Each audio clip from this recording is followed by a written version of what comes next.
The Vinny Eastwood Show is bad news. It's like the news, but so much worse. It's the lighter side of genocide. Just because we're being exterminated doesn't mean we can't enjoy it. Otherwise, what's the point of being killed?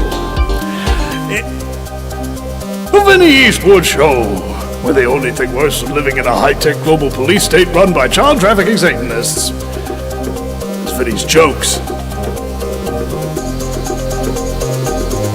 And welcome to another exciting episode of the Vinny Eastwood Show, broadcasting live on Kiwi Freedom Hub Radio and also, of course, the wonderful Ground Zero Radio Network out of the United States.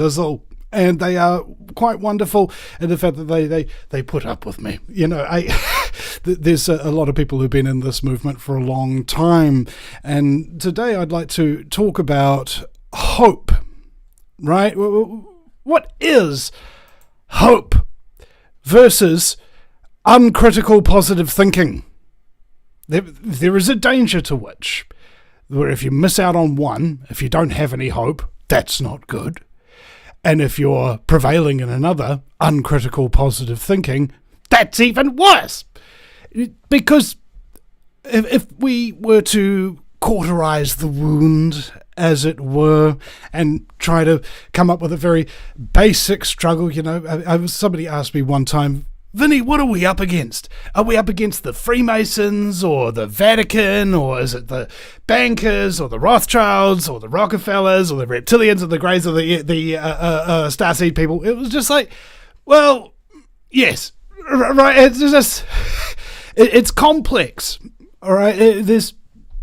Have you done your 10K yet?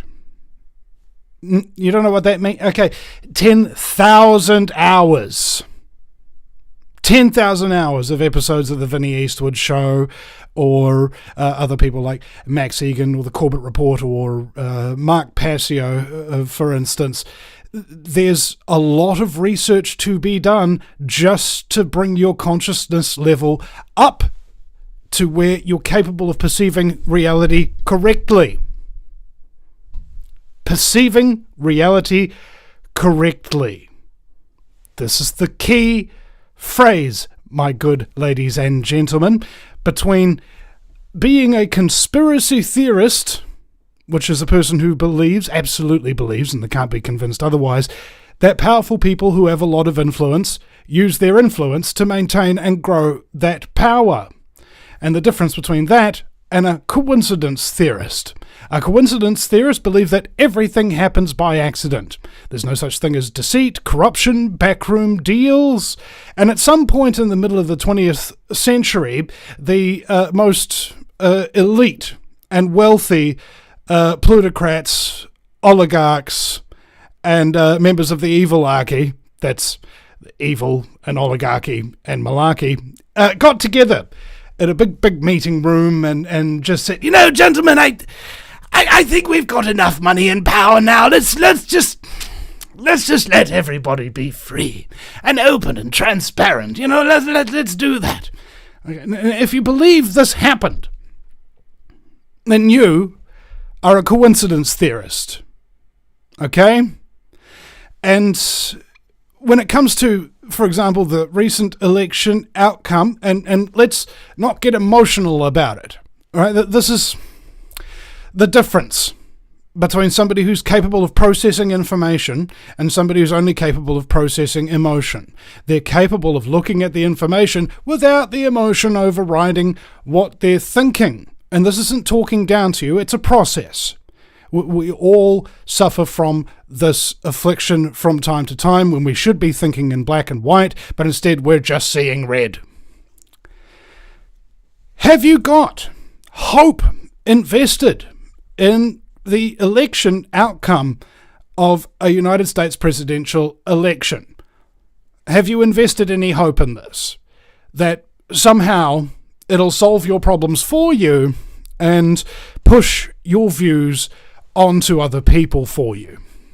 This is not a good thing, and you should be abandoning that hope as quickly as you can possibly come up with the information to give you reason why it is not a wise move. Here's why it's not a wise move. History. His story. This is what happens. When you analyze a situation, you have to analyze it within what's known as context. The text that it is with. Things don't just happen. They come from places. They have backstories. These people have track records. So, is this going to be a show about bashing Trump? No, it's not. It's just about basically trying to keep your mind in order so that you don't get rushed away with hopium. Much like, and I'm going to admit my mistake here, back in the day when Obama in 2008 election was promising to end the illegal US wiretapping and Patriot Act that was being implemented on all Americans after 9/11. I was like, yeah, that sounds great. And end the illegal, no end in sight US wars in the Middle East. I was like, yeah, that's a good idea. The dude dropped more bombs in his first year as president than George W. Bush dropped in his entire presidency. Okay, just think about that. They tell you one thing, and it is ruled by the governing question, what is it that people want to hear? Do you want to hear all of these things? Oh, I believe my guest is actually turned up today. And he's got terrible background noise there. Albus, welcome. I'm just going to turn my speaker on. Okay. I'm trying to figure out how to do this. Well, you might want to get some headphones there, buddy. Can you hear me at all? Apparently you can't even hear me. All right, so we'll get back to that in just a moment. As I was saying, the concept here that we're dealing with is that of... I actually don't know how to turn the sound up. Okay, have you got headphones at all? Can you see me at all? Yeah, he should have called in quite a few a long while ago, and he doesn't seem to be getting his things together at the moment. So, apologise for this, ladies and gentlemen. This is live talk radio. Now, Albus, for those of you who don't know, is actually the inspiration of a film that I've been working on called The Prince of Erewhon. And it's based on a caretaker who was had the inspiration drawn from Albus himself. So, Albus, are you there? Can you hear me? I can hear you now, yeah. Okay, excellent, and I can hear you, and so can the audience. So today I was talking about hope and uncritical positive thinking and the difference therein, and how a lot of people are being swept away from, especially in the truth movement, with this whole rash of hope and hopium sort of thing, and just kind of reminding people that there's a history behind things, and things don't just happen, and there is conspiracy within conspiracy within conspiracy. So now that we've just wrapped that up, I'd like to introduce you to the show and let the audience know, and myself of course, a little bit about who you are, what it is you do, and what we're in for today. All right. Well, my name's Albus Bacon, and I'm, as Vinny mentioned, I was apparently the basis for a film. I'm still yet to validate that, but apparently that's true. I'm deeply into the interreligious and eschatological studies to basically determine the end times, basically, that it would seem that we are in, at least from a biblical lens and other religious perspectives as well. I mean, we can look into it from many angles. I mean, we can look at the Yuga cycle that was endorsed by Graham Hancock on his website by an Indian researcher. who regarded that the ascending Iron Yuga age would end in 2025, March equinox 2025. That's relatively insignificant, but it's just like something to keep in mind as an extra corroborative factor, potentially. And as for the Mayan calendar ending in 2012, the kind of anticlimactic end of the Mayan calendar, what exactly did that mean? I can at least say that I've at least read in multiple places that some say that it takes about 15 years for the effects to materialize in the sense of the geopolitical, geological effects to actually start to take place, which would equate to about 2027. But that would lead into the biblical prophecies. That talks. It's the book of Daniel. It talks about a commandment to rebuild Jerusalem, and then there would be 490 years from that time. And if there's any debate over whether or not that's the correct amount of time from the commandment to rebuild Jerusalem, we already know because it happened in 457 BC already, and in 34 AD Christ was crucified, ending the 490-year period. And in 1537, there was a commandment made by Emperor Suleiman of the Ottoman Empire. And if you count 490 years from 1537, you get 2027. And it's interesting because he was visited in a dream the night before by the prophet, whoever that was at the time. Some may have, I believe it may have been Muhammad at that time. Who shook him, terribly frightening him to the bone to tell him to make this commandment to rebuild Jerusalem in 1537. And then he woke up, and the next day he literally made the commandment on the equinox. It's interesting because that was the commandment to rebuild Jerusalem, but there was a previous commandment in 1535, and 490 years from then is 2025, and it's a period of time that basically God, quote unquote, has given the people of the earth to basically sort it out before things get messy, basically. Now, a key prophecy from the Quran, actually, which I recently learned about, is called the split moon prophecy. Now, it's said that in Surah 54 in the Quran, it says that when the moon shall be split in two, I paraphrase, that destructions will follow. Now, on September 29th, we got a second moon. I'm not sure if you heard about that in the media.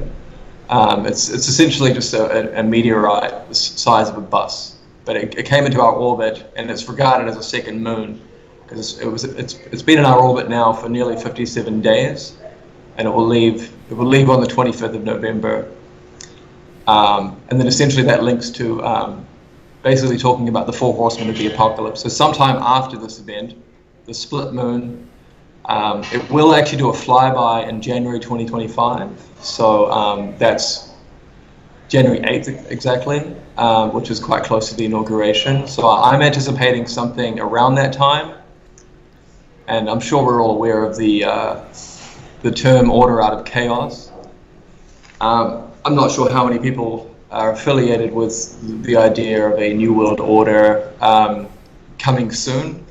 But I mean, with people like Elon Musk wearing Baphomet costumes and Novus Ordo Seclorum on his jacket at a recent event, there seems to be many clues leading to this new presidency being the establishment of the New World Order. With actually Trump, it's a far-right fascist regime, and Trump essentially is going to be a one-world dictator. This is what I believe, and I think it's quite supported, despite all the hype around this two-party system, contention around, oh, they're the bad guys, they're the good guys. I think they're both extremes, and they use each other to serve the same end of the same bird, two wings and one bird, right? So well, if I may, the thing that people most don't really recognize, let alone recognize the elite's value in it, is astrology. Right, astrotheology and how the movements of the stars and the planets govern behaviors here on Earth, and they plan everything, or basically anything really important in their life. They try to plan with alignments in the stars. Even, for example, 9/11, the 11th of September, is known as a pagan ritual day that is noted by sacrificial burning, right? As if it was a true coincidence that the towers and all those 3,000 people got incinerated just on accident on that day. And even on the star charts, if you look back, what did the stars look like 2,000 years ago, around about the date of Jesus' birth and the Bible references and things of that nature? What was his birthday, Jesus of Nazareth? Apparently September 11th. So this is how we start to look into a sort of a deeper chasm of knowledge, what's is called the morphic field. You and I, Albus, we're here in the three-dimensional universe, as up, down, left, right, depth, and front. And just above us, on the other hand, is the morphic field, where those dimensions are occurring simultaneously and in a more etheric manner, and we're capable of sending and downloading information into and from that field. So when we talk about the New World Order, which is a ubiquitous term that I think Jason Bermas's film, Fabled Enemies, I had him on the show one time, and I told him how much the first, I think it was maybe 15 to 17 minutes of that movie was just quotes from international leaders using the term New World Order. Person after person after person after person, just for 15, 17 minutes straight. It was unbelievable, the huge amount of volume of people that he gets from this.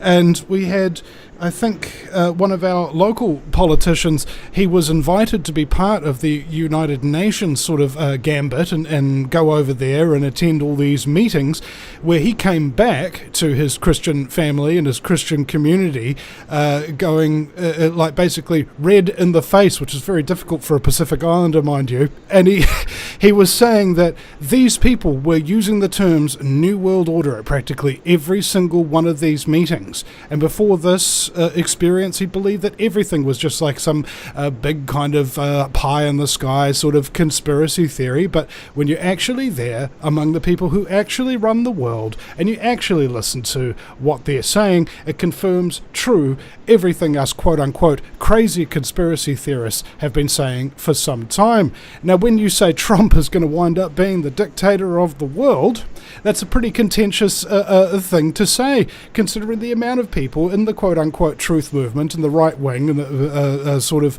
element of it, the horrendous fawning that they have for this individual who used to launder money for the Jewish mafia in New York. Why do you think the man had casinos? All right, guys, what did he start his empire with? Quote, a small loan of $1 million from his daddy. Yeah. All right. He wrote The Art of the Deal, and he didn't actually write it. Somebody else did, and he just put his name on it. And made all these sorts of terrible suggestions and things of that nature. Doesn't surprise me. Author came out and said that this guy's an absolute madman. The same man who was predicted by a head of narcissistic study, a guy named Dr. Sam Vaknin, who literally wrote the book and all the terms on narcissism, said that he would become president. And this was before he even so much as announced his presidency. Why did he think that? Because he believed that Trump reflected the current level of narcissism in the United States population, and that they would elect somebody to represent them and their narcissistic interests. Very well said. I think that's spot on. I mean, are people forgetting it's Trump, like his track record. Like, are we forgetting all of that? And wouldn't that be just typical of a? And I believe he's described in the Bible, in the book of Daniel, as the little horn, and he's a little horn that comes up among 10. But there's multiple layers to the prophecy, I believe. It's a red dragon, and I believe that can pertain. I haven't personally worked it out precisely as to whether that could allude to the Republican Party, but I very strongly believe it does. And then I believe it's also potentially China. And this dragon has 10 horns, and the horns represent rulers of nations. And China's pushing for a coalition economically, militarily, and politically with 10 island nations, which is interesting. And they have to be papal endorsed. And the Pope has been working with China recently and making a lot of pushes to get them on board with the Holy See. So I wouldn't be surprised at all. And the dragon gives the beast its power. If anyone's familiar with the beast of Revelation in chapter 13, I believe it's quite demonstrable that it's a amalgamation of world powers through the United Nations. It describes them as animals. The lion is England, and the eagle's wings are America that became independent. They were plucked off from the lion and became America. The leopard is France, and Russia is the bear, and they're all the Security Council nations for the United Nations, and the dragon giving the beast its power. Well, from at least what I've heard, China are funding Elon Musk in a big way, and they're economic giants, and also their technological and political regime seems to be the blueprint that the world will be adopting. So, and that I think it's pretty clear from my perspective, and I have various sources that I refer to, which I think are fairly lofty, connected to monarchical authority. But yeah, it says in the book of Daniel that a man speaking great things. Trump has always been referred to, right? Saying great, America is great, keep America great, and all that kind of thing. Well, let's not forget his wonderful tour to Israel, where he had a big bus branded on the side of it with "Make Israel Great Again." Right. Yeah. So when I say fascist, it's not necessarily fascist in that it's nationalistic in an American sense, but it's at least nationalistic in Israel first. It looks like the plan is to destroy America, but I mean, it's still relatively fascist, I'd say. Yeah. Well, let's look at, for example, Congress. In Congress, where the president of Congress is speaking to all the senators or whatever it is, I forget the exact arrangement of it, but in terms of on opposite sides of the Speaker of the House, right there are fasci. Fasci are a bundle of sticks wrapped around a big two-headed axe, and they are right there in the United States House of Representatives. And indeed, Abraham Lincoln, in the Lincoln Memorial in Washington, D.C., he is sitting on a big chair. What is the two fronts pillars of that chair? They are fasci. All right, this is the whole idea, to bind everybody together. A bundle of sticks is harder to break than a single stick. That's the whole idea. It's a socialist ideology.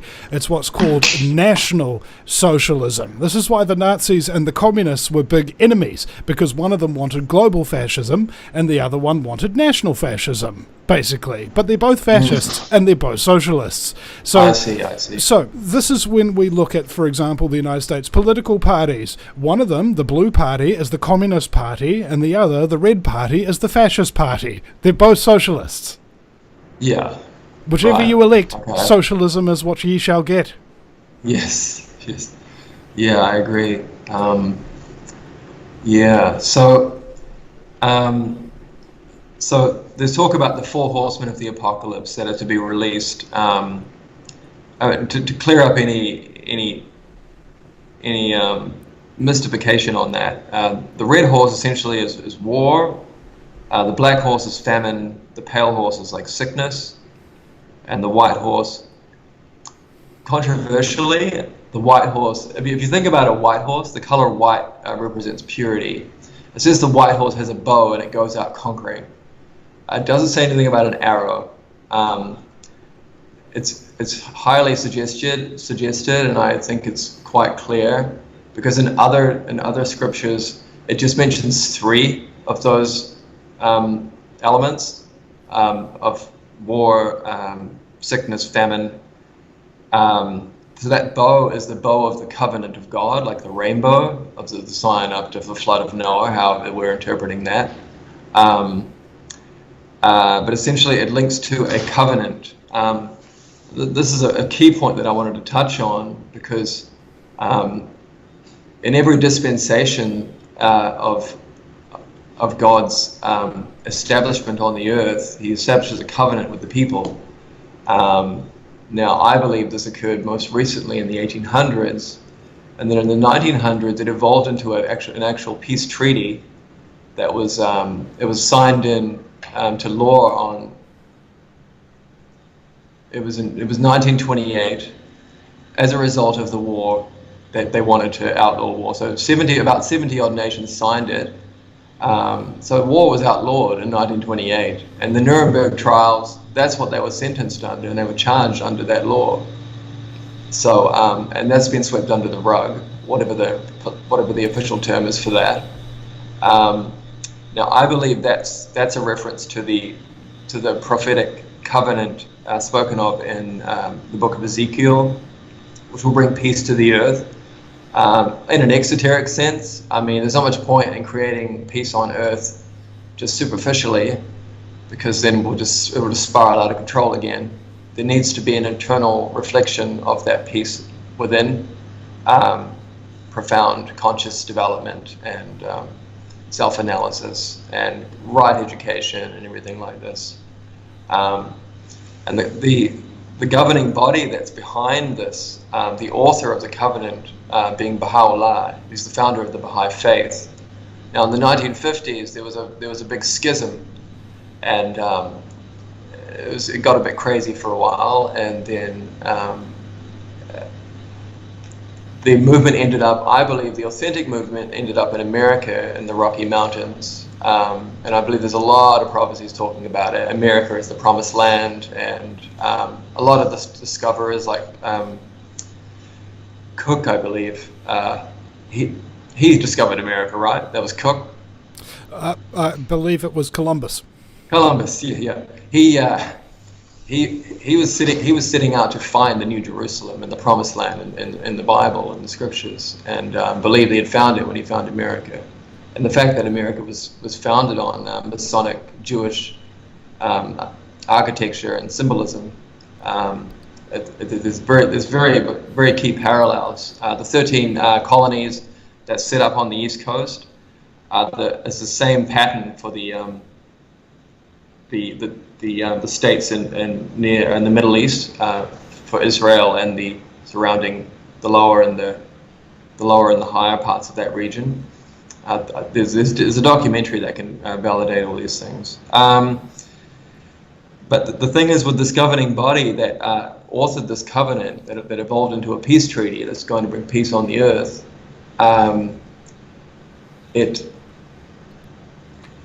it was supposed to be headed by the Davidic king. Now, it says in prophecy that David's throne would last forever. And then after Solomon went a little bit crazy and started worshipping other gods and things, in time, the Davidic throne was exiled into Persia, and then in the 1800s, Baha'u'llah, who sat on the throne of King David, I believe he was the king of kings in scripture and prophecy, fulfilled hundreds of scriptures, prophecies.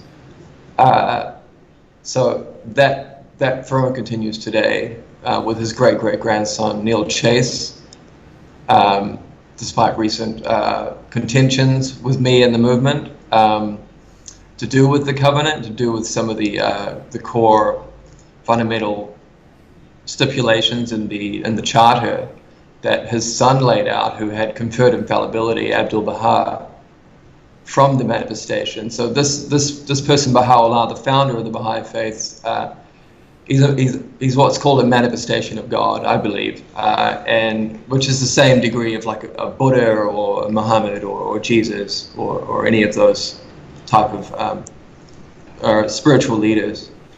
I mean, if people don't side with the interreligious connection and just want to stick with Judeo-Christian perspectives, that's fine. This is what a large part of it is covered by anyway. Well, this is what I thought was happening with religion, is that they have what you call a core of truth and a spiral of omission rather.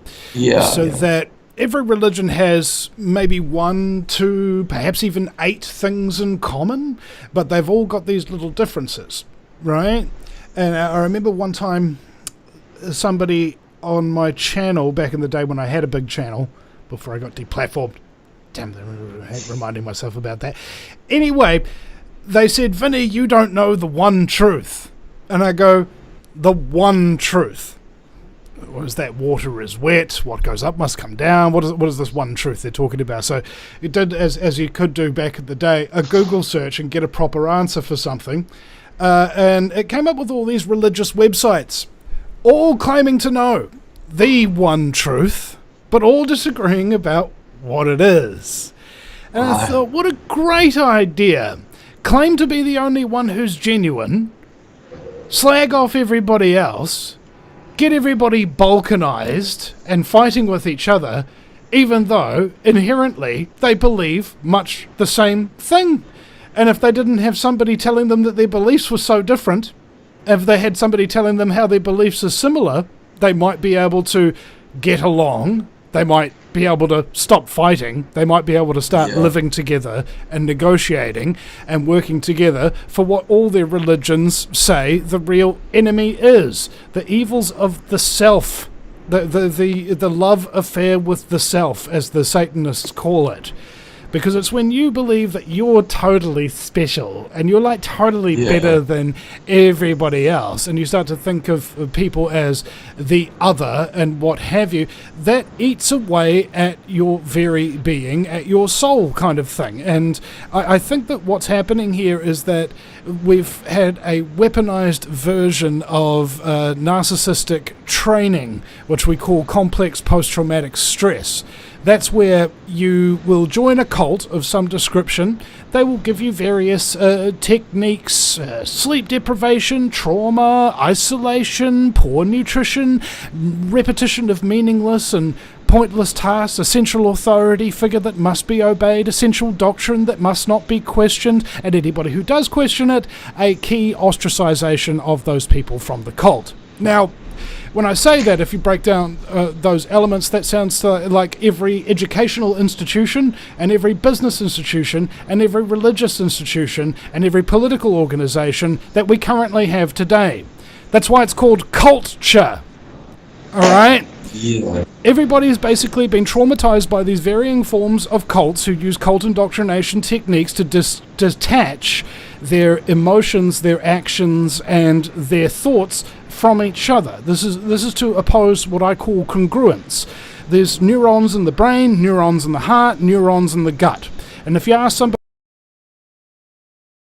a question, what does your head feel? What does your heart tell you? What is your gut feeling on this? And if they all say the exact same thing, you're in what I call congruence. And that's how you're supposed to be living your life. By not making compromises against yourself, by doing the right thing, just because your head, your heart, and your gut tell you what the right thing is to do at any one given moment. And if you can separate the connection between those, if you can say, no, your brain is the church. No, your heart is the congregation. No, your gut is your preacher.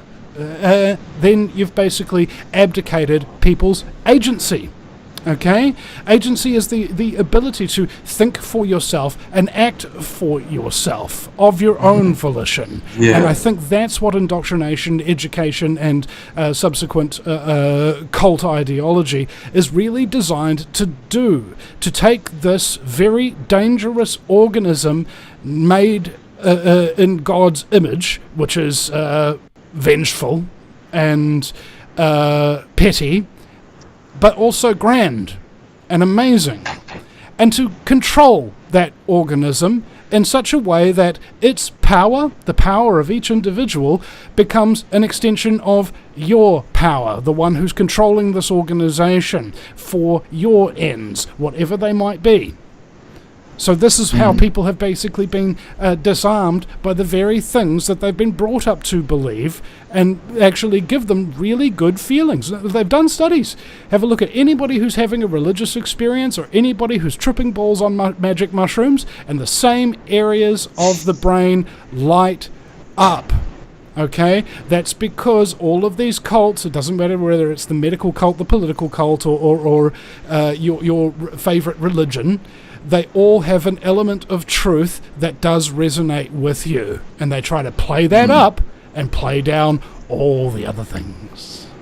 Yeah, I mean, everybody involved in religion or spirituality, the sad thing is that the vast majority of them, as you say, all believe they have the truth, that they are the special chosen one or ones. And some of the core principles of the Baha'i faith actually are the independent investigation of truth, the harmony of science, religion, philosophy. So it's all trying to bring it all together. And the basis for the New World Order, I believe, was derived from the Baha'i faith, because Baha'u'llah authored a regime for what was called the Baha'i World Order, and and then I believe this was counterfeited. As I think all religions are counterfeited by the shadow or by the elite or whoever, corruption at the very least. It's about bringing it all together and seeing how they all interconnect, and I think also recognizing the progressional revelation in each dispensation, and not just sticking with the one that was like maybe 5,000 years old, because there's updates, there's like new downloads. So it doesn't make a whole lot of sense, I don't think, to ignore these updates. That seems to be one of the big criticisms I've heard about the Islamic faith, is that they've never undergone a reformation. The word of Muhammad back when he said it is the word today, right? Nobody's ever thought, hey, Muhammad, maybe raping small girls isn't really a good idea, part of our faith. No, that's reformation, that's heresy. All right, it is what it is. It cannot be what it is not. And that's a mildly humorous conversation, Muhammad, like just that topic, and controversial and very interesting to try to get to the bottom of what exactly that was, what happened with that. But it's something of a misnomer, I think, because Mark Passio believes that kind of religion in and of itself is a bad thing. Like, in and of itself, it's a bad thing. And because it prevents people from having their consciousness raised. And I think David Icke said something along this lines, is that, okay, as soon as you can put a label on yourself, you're in a prison. You're right. I'm Christian. I'm Muslim. I'm Buddhist or whatever. You're in a prison, a prison that you've accepted, and you've locked the door behind you, and you've put yourself in a padded cell and what have you. No. I don't need to hear any more information. I've sussed it. Yeah, and that shouldn't happen. True religion, you've probably heard of. You're pretty familiar with the root word of religion, meaning essentially to bind, to unite. Religare. Yeah, you know it better than me. But it should never become organized. Religion should never become organized and dogmatic, which even in the institution that I'm involved with, or was involved with intimately, I believe started to become dogmatic. Whereas I couldn't voice, because, I don't want to knock the institution, but that they derive from the charter, from the infallible son of the founder. That's an interesting concept to go in. How does one attain infallibility? How do you get to that level of consciousness? How is this conferred upon one? But that's another topic. That they believe that from their interpretation of it, that the institution, together with the executive head, with the Davidic king at its head, and the legislative body, the believers basically, the council, that together that they're infallible. And it does talk about the institution being infallible at some point, but it explicitly states that when the universal house of justice is established, which won't happen until after World War III. So, and in the 80s and 90s, there were 20 disconfirmed prophecies that this institution made, and they still attest perfect infallibility.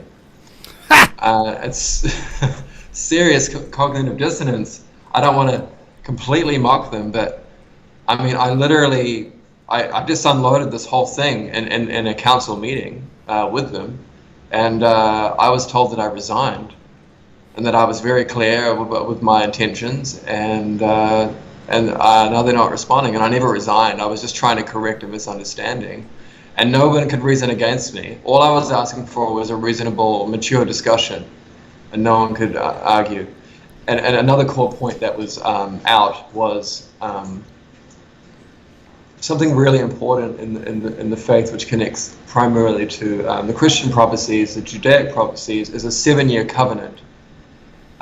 Is to do with one, there's a peace treaty. That peace treaty, anciently, similar treaties of its kind in the scriptures were celebrated every 7 years.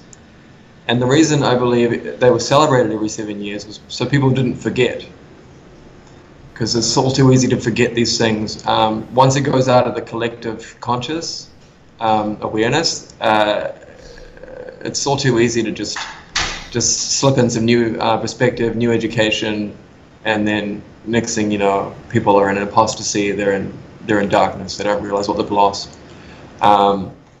Now, conversely, it seems quite apparent that there's a polarized 7-year covenant, because, and it proves the time we're in, because on September 18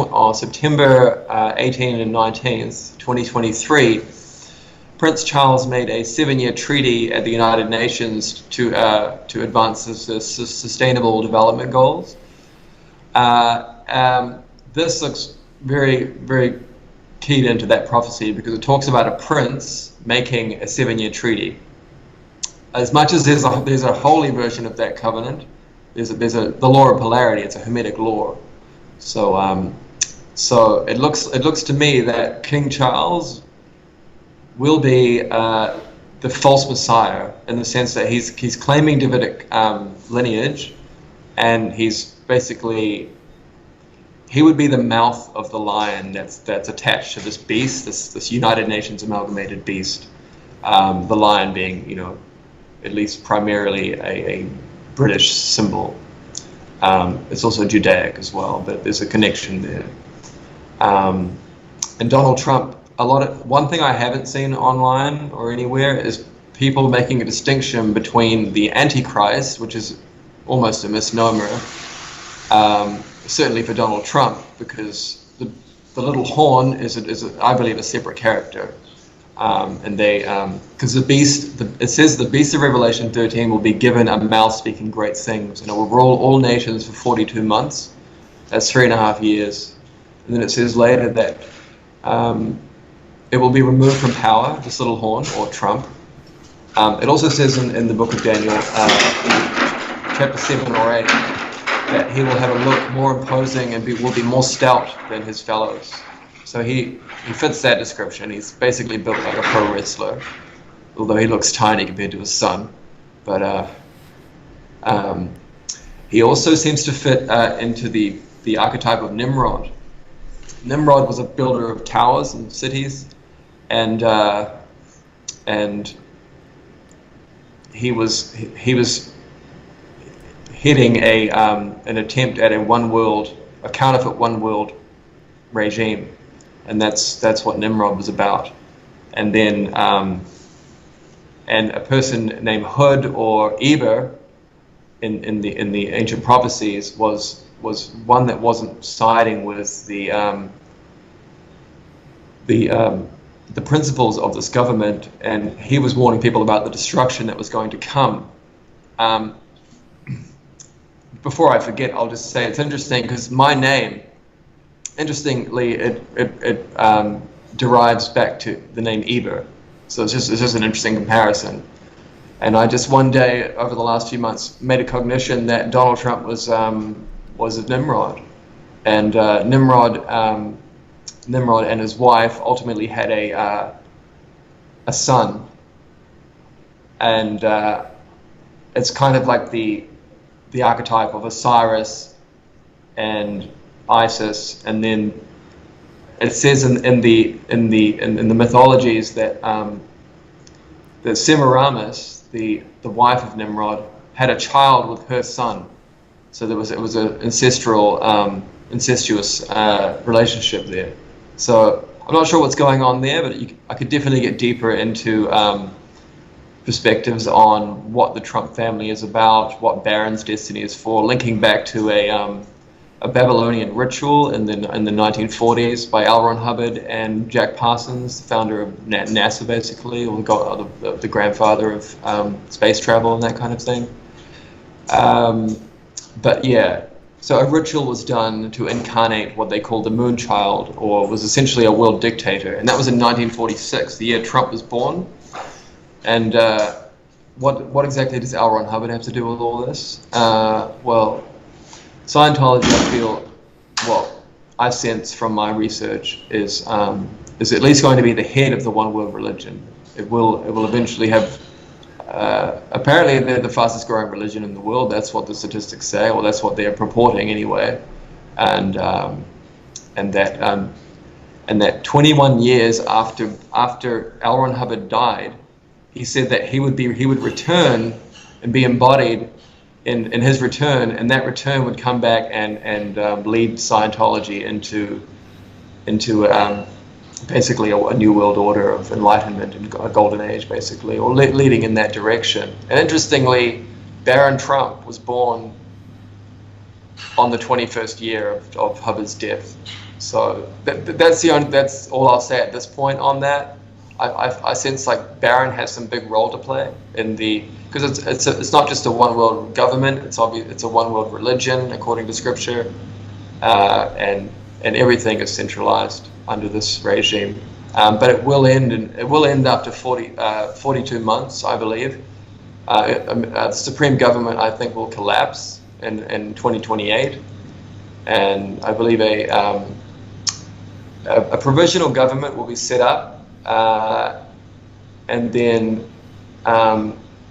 believe it or not, partly by the Mormons and the Baha'is in America, and probably the Hopis, the Native Americans in the land, to restore some semblance of order so that things can sort of return to normalcy, so that the latter prophecies can be fulfilled, where we have a nuclear war killing a third of mankind in 1 hour, and then we have a meteor coming down.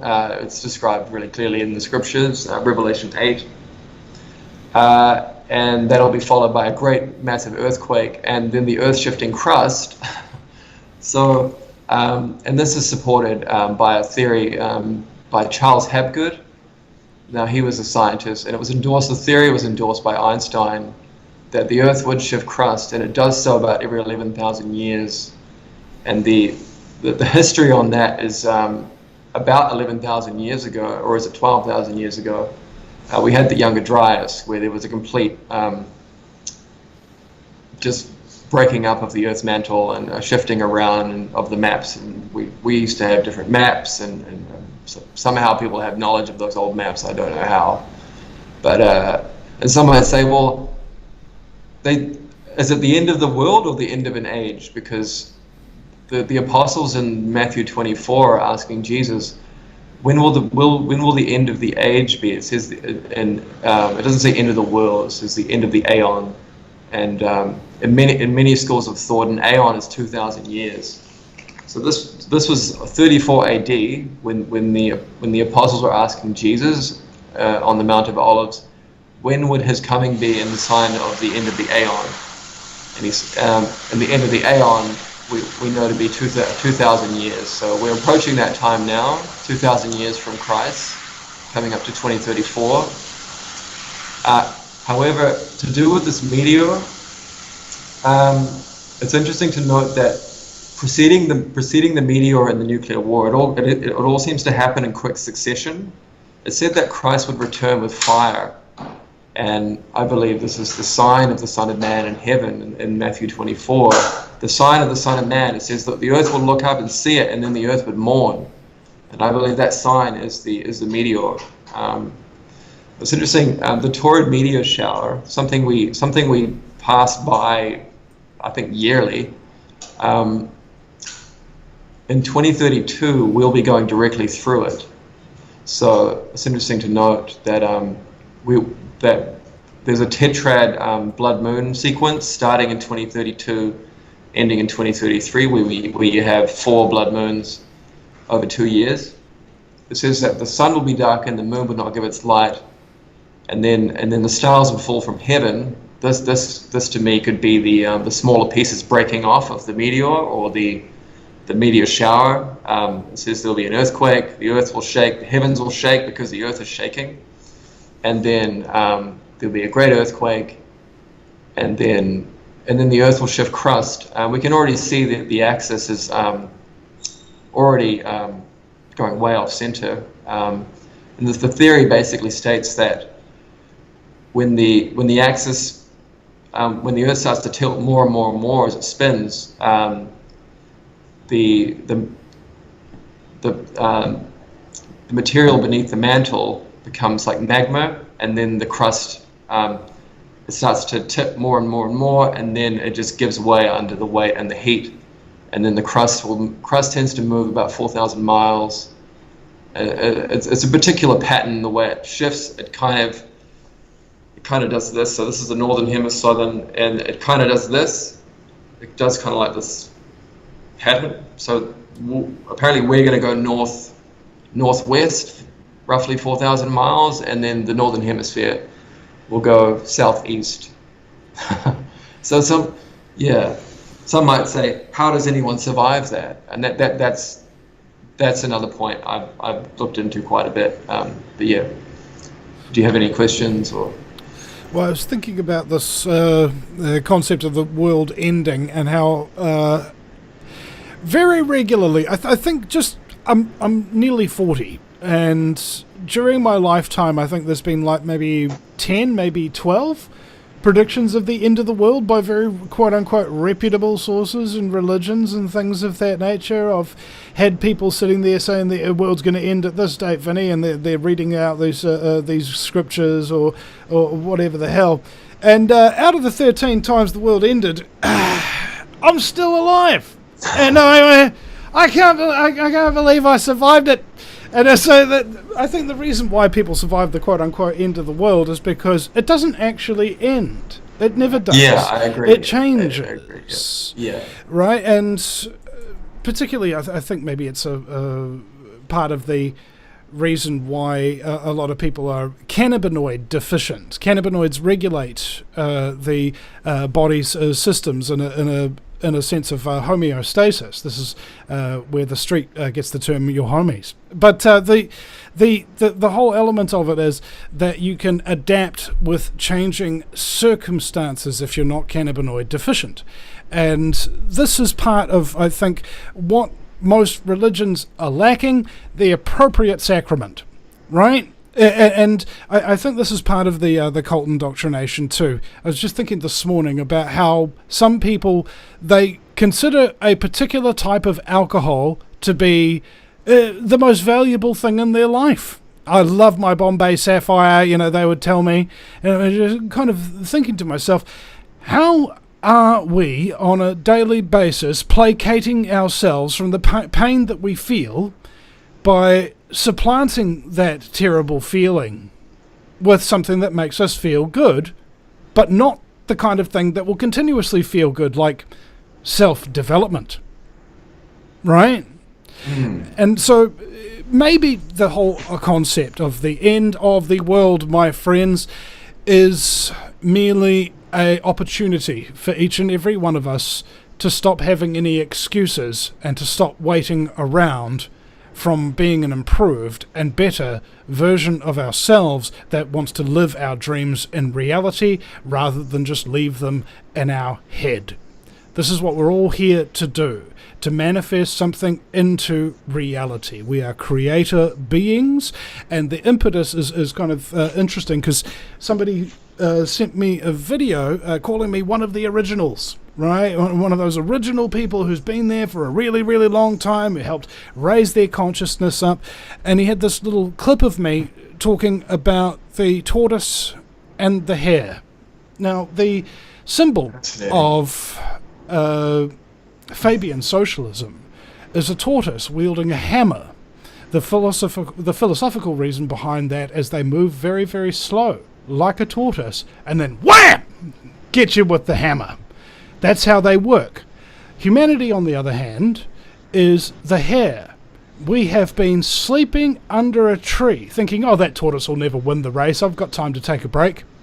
But we are now awakening to realize the tortoise, the New World Order itself, is almost set up. It's right near the finish line where it can install this irresistible future regime, one that nobody can escape from. Yeah. And we are now rushing to beat it to the finish line. And it doesn't look good, because not enough people have awakened from beneath that peaceful slumber in the tree to recognize the speed with which they must change themselves and change their communities to oppose this overarching threat. Albus, thank you so much for joining us today. Do you have any more quick choice phrases? We've got about 3 minutes before we have to go here. Okay. I mean, no doubt there's... sorry, you were just talking about the end of the world. Lost my train of thought. Quick, scram! Say my last words. Lost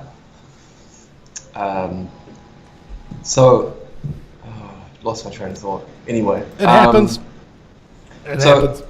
Yeah, I guess to finish... Oh yeah, so this New World Order, no doubt you've heard about the Deagle population forecast for 2025. Mm-hmm. Yeah, so I mean, this would all be on schedule, it seems. I'm not optimistic, but basically what you're saying about the consciousness of mankind, our organization skills, not very good. Somehow the elite are just completely adept at facilitation and organization. So yeah, essentially, it is interesting, just on that covenant, that one last thing on the covenant, it says in the book of Revelation that the Lamb would open and break open the 7 seals of the covenant. Now, I believe this already happened once with the pre-peace treaty covenant. There were 7 factors to be unfolded within it. This was done by a character who sort of established his mission around the 70s. And then I think prophecy repeats in cycles. Sometimes the destructions can be symbolic. Sometimes I believe they're literal. But I believe they can be survived through dimensional transcendence. Another topic, but it says that the Lamb will open the 7 seals. It is interesting, probably another controversial reason as to why I've been excommunicated from this movement is because Kabbalistically I unraveled what these 7 seals were, I believe, Kabbalistically, esoterically, and that they relate to the chakra system or the Kundalini system in the Hindu texts, because there are 7 sentences in the peace treaty, and I believe they align with the 7. It's called a menorah in the Jewish temple ornamental regalia, and there are 7 candlesticks or 7 lights, and these are essentially, to break it down in very simple terms, are the 7 chakras. So. And I broke all that down. So I do believe that I am at least fulfilling one of the prophecies of the Lamb of the Book of Revelation. It is quite a lofty thing to say. I do understand that, because I grab. It says in the Book of Revelation, he'll grab the covenant out of the monarch, out of the king's hand, and he'll break open the 7 seals. So and then it does say in the Book of Jeremiah, chapter 1. I've always for a long time had associations with the archetype Jeremiah. It's a long story. it says that the people of the land would come against Jeremiah and they would oppose him, but and essentially would oppose him. So yeah, and that is so it's exactly what's happened to you of late. The amount of lands that you've been kicked off of. Yeah. Oh, you heard about the other one. No, I'm sorry, but that is all the time we have for today's show. Thank you, Albus, for giving us your time and attention and sharing some of that knowledge with us today. It was actually quite an interesting discussion, bro. Cheers. I hope people take it seriously, because it's a warning to the whole earth. Indeed. All right. Cheers, brother. We'll catch you soon. Thank you, Vinny. See you. All right, that's Albus Bacon, ladies and gentlemen. All right, so we have just a moment to go yet here. The official broadcaster has ended and we're going into a bit of overtime now. So let's just wrap it up by saying please go to the VinnyEastwoodShow.com. That's Vinny with a Y because it's the most important question. And Eastwood, go ahead, make my news and go ahead, start up a donation, weekly, monthly, or become a Patreon. Please try and click on that orange Become a Patreon button, and remember, if you have already donated to support the show, I would like to thank you personally. So on the homepage it says if you've already donated, click here for your special rewards and you will be able to contact me. Alright guys, so thank you so much for your time and your attention, the two spiritual currencies, and we will see you again sometime at the Vinny Eastwood Show.